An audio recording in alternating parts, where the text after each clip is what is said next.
The early 24th century marked an unprecedented period of stability for the United Federation of Planets. Following the Khitomer Accords and the peace with the Klingon Empire, the Federation found itself without a major antagonist to counter. The Klingons looked inward to address its badly neglected infrastructure following the destruction of Praxis.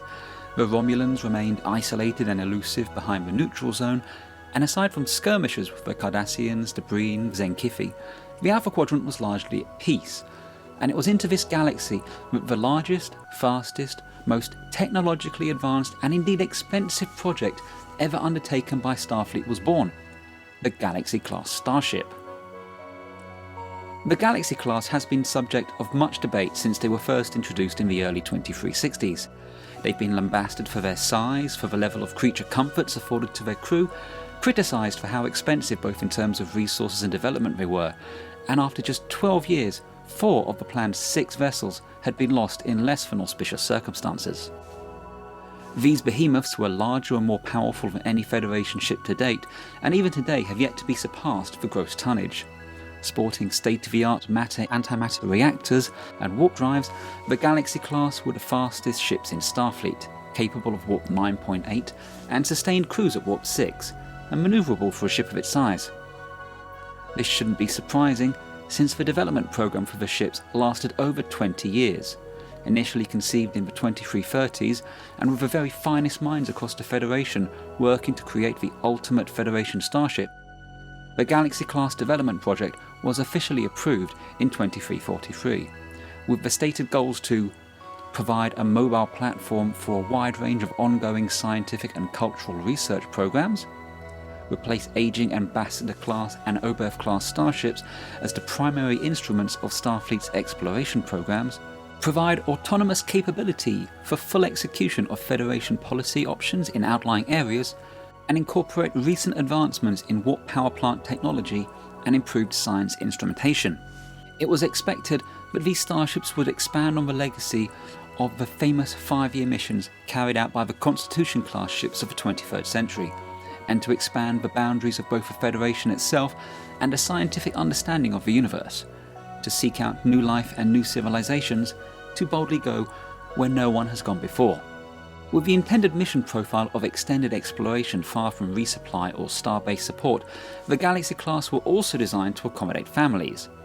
This was nothing new, with families having been present on Miranda and Constellation-class starships as early as 2330, but on the Galaxy-class, the line between a Starfleet vessel and a Federation colony became increasingly blurred.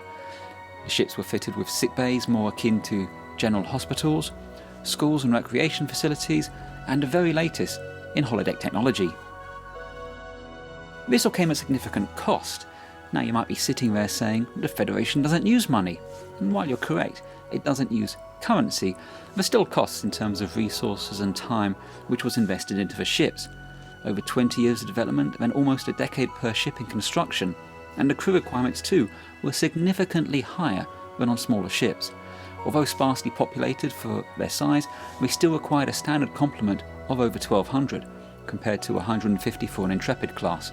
After such a huge investment, Starfleet was understandably reluctant to risk these ships out on the frontier, and their impressive size made them obvious flagships to tour the Federation and fly the flag, signalling to other powers in the Alpha and Beta Quadrant that Starfleet was more than a match for anything they might possess. This change in mission was to have unexpected consequences to the stability of the quadrant. Starfleet was not shy about showing off these ships.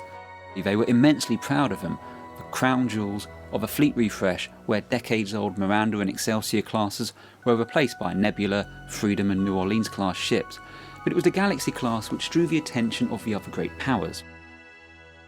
And it was here that Starfleet made 2 connected but separate false assumptions in its design. Firstly, the Federation would never have to fight a major war again, and secondly, that since the Galaxy class were not primarily designed as a warship, other powers wouldn't see them as a threat. In response, the Romulans began development of the Deredex-class warbirds, the Cardassians began construction of the Galor-class cruisers, and the Klingons finally began to replace the aging Borel and Katinga designs with the Vodcha. These ships were all in response to the perceived aggression of these new Dreadnoughts Starfleet was constructing. It is conceivable that the decision to limit the original order of Galaxy-class starships to just 6 initially, with 6 additional long lead items being placed into storage, might have been an attempt to allay the fears of the other powers. But by then it was too late. Pandora was out of the box, and an arms race had begun. By the time the third ship of the class, USS Enterprise, entered service, the geopolitical landscape of the quadrant had shifted.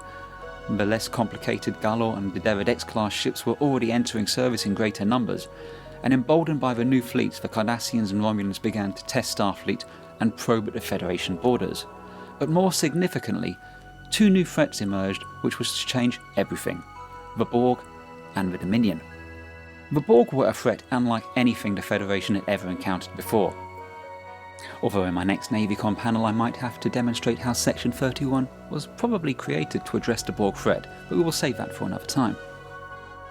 They were so vastly superior technologically that even the Galaxy class was impotent before them, with one of the class being lost at the Battle of Wolf 359 and the second being heavily damaged before the crew were able to halt the Borg advance through ingenuity rather than through force of arms. Wolf 359 taught the Federation about the dangers of focusing solely on large capital ships and the value of smaller escorts such as the Defiant and Akira class. But the Borg were a non-traditional enemy.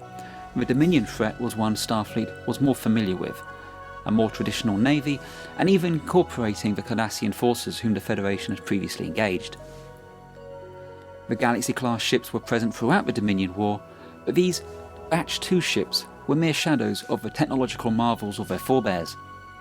In the wake of losses suffered at Wolf 359 and facing a new threat through the Bajoran wormhole, Starfleet needed ships in a hurry, and the Galaxy class was a well-proven space frame, and construction could be completed far quicker than a clean sheet design. And even without the full array of scientific facilities and with over 65% of their internal volume empty, they proved to be formidable combatants and were well suited to a carrier and command ship role. In the wake of the Dominion War, Starfleet has moved away from these majestic vessels, favouring smaller, more specialised starships such as the Intrepid and Nova class for scientific exploration, the Defiant and Akira class for escort missions, and Sovereign and Prometheus class ships for tactical and diplomatic deployments. It's currently unknown what happened to the Batch 2 Galaxy class ships. It has been speculated that given their large size they might be suitable for use as colony vessels helping to rehome people displaced by the Dominion War and the fallout from the Borg incursions, but whatever their final disposition, it is unlikely that Starfleet would retrofit them with the scientific resources of the original 6 ships. The Galaxy class was nothing short of unique. This graceful galactic Goliath was extremely capable and extremely comfortable. No one could have possibly foreseen the extraordinary chain of events that would ultimately result in its demise, and as such, their potential was never fully realised. Perhaps it's naive to look back at the 2360s with such fondness.